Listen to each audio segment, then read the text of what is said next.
Hello, I'm Jordan, you're not, and it's 8 more days to Halloween, Silver Shamrock. Okay, this is my review on Saw. So this one has the first 5 in it, 1, 2, 3, 4, 5. So, the original Saw came out in 2004, directed by James Wan,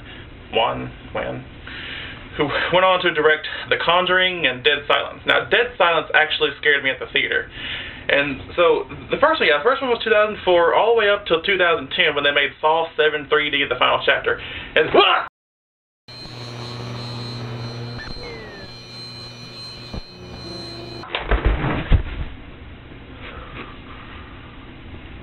the hell just happened?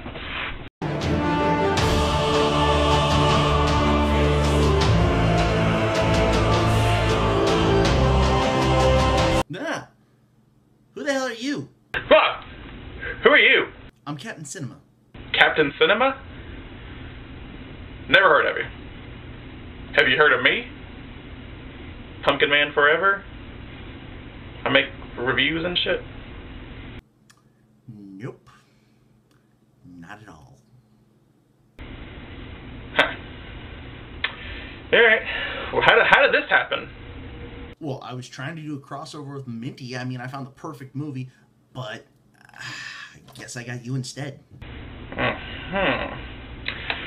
So, well, I was actually going to review the first Saw movie, but you want to review it with me, since you're here? Yeah, what the hell, why not?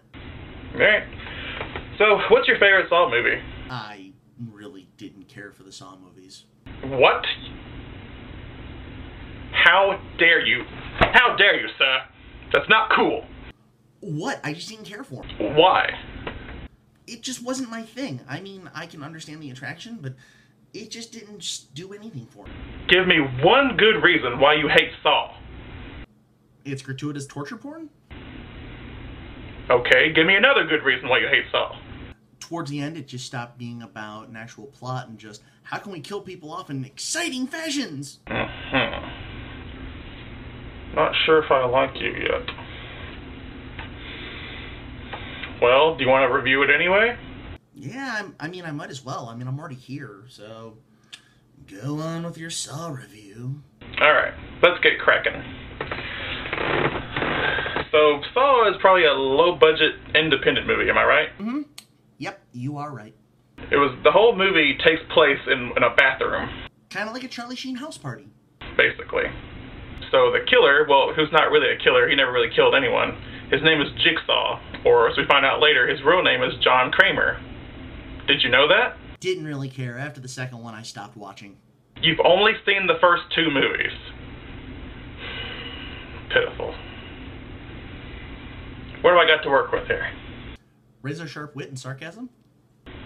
So you have no idea what happens to Jigsaw or his accomplices and how it all ends in Saw 7 3D, the final chapter.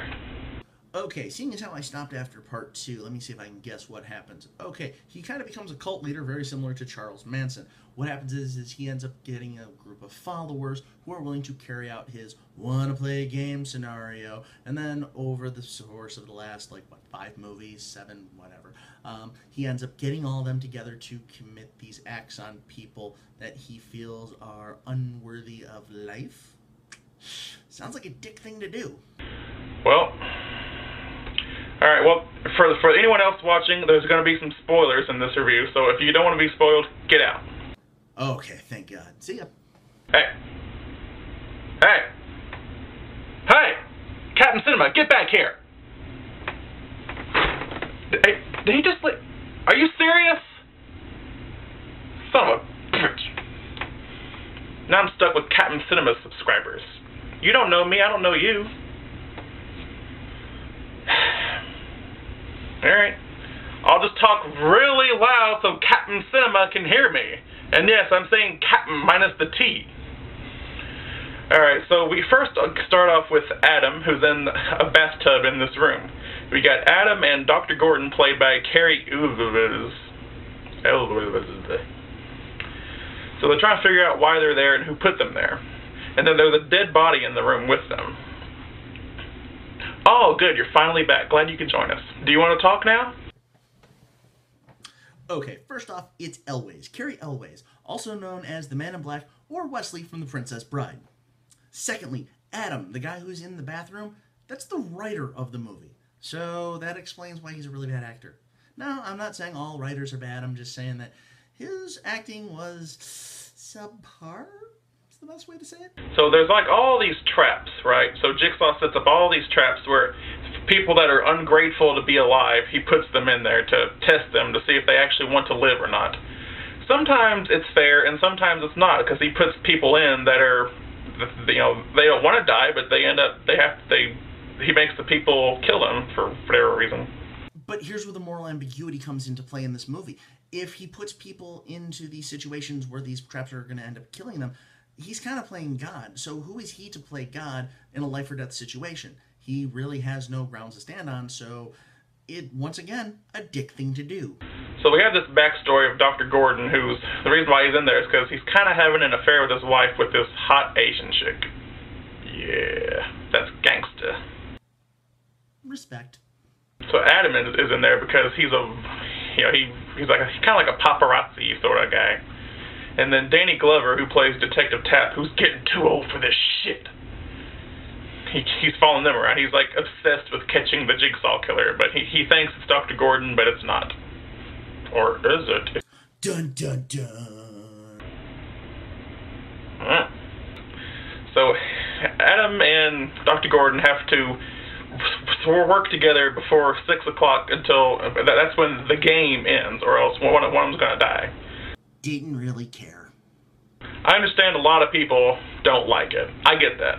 The 7th one has that Sean Patrick Flannery from the Boondocks things. Doesn't that make you want to watch it more?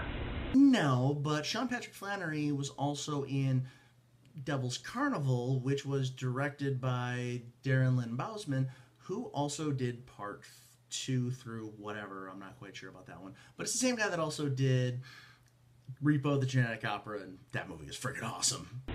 So some of my favorite sequels in the Saw series would be 2, 3, 4, and 6.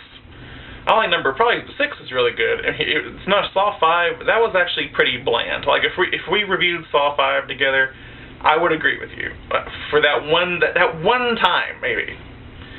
But the first Saw, I mean, yeah, it is. You know, it's just starting out. But I kind of like that they progressed and made more sequels.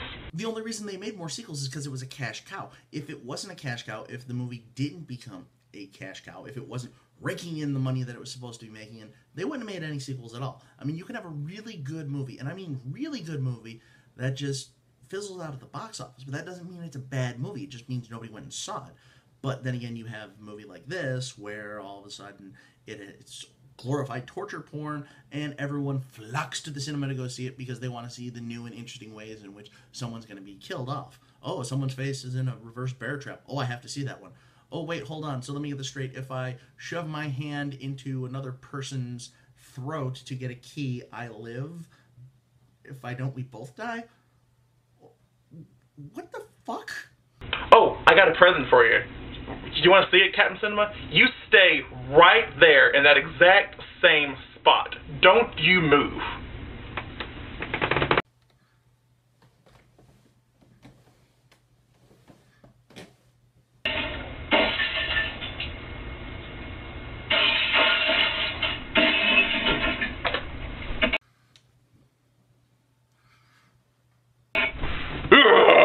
Ah! Oh, you got me with a jump scare. Hello, Captain Cinema. I want to play a game. Bring it.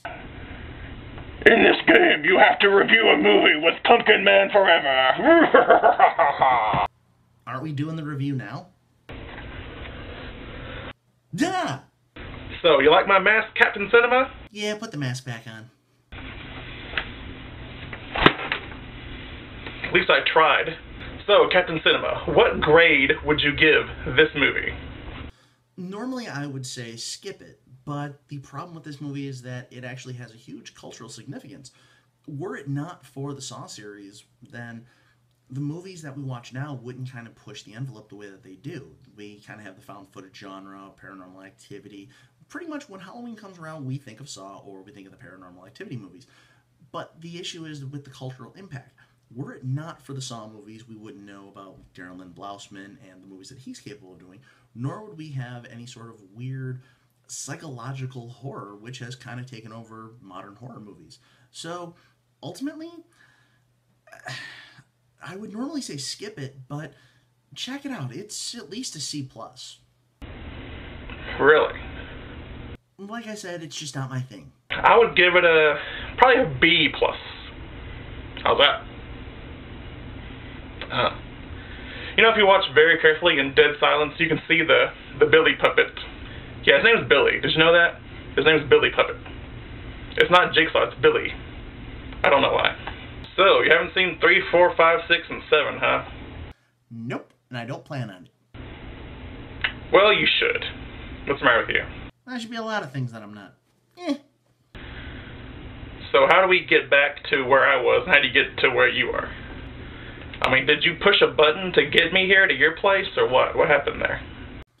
No, you're still in your place. I mean, you're in your place, I'm in my place, so give me a second. Oh, so we're stuck here, then? No, we're not stuck. I can fix it. Captain Cinema, huh? Yep. That's an awesome freaking name. Why couldn't I think of that? I'm stuck with Pumpkin Man forever, and my catchphrase is, "Hello, I'm Jordan, you're not." No one even knows where that's from. Saturday Night Live. Alright.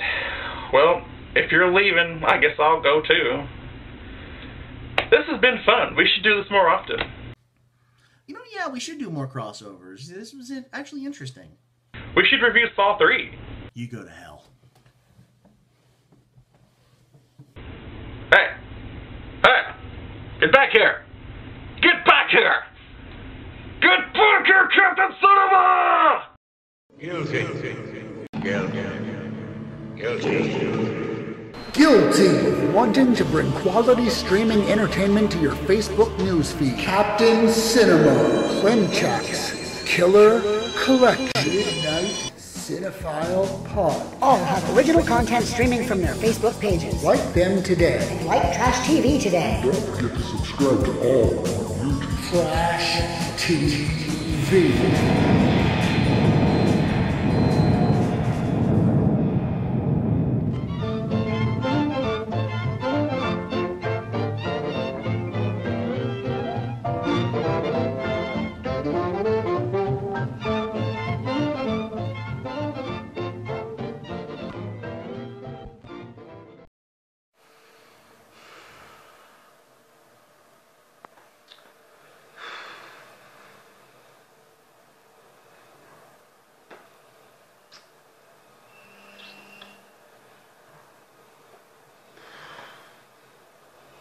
I just came here because I told there was going to be boobs.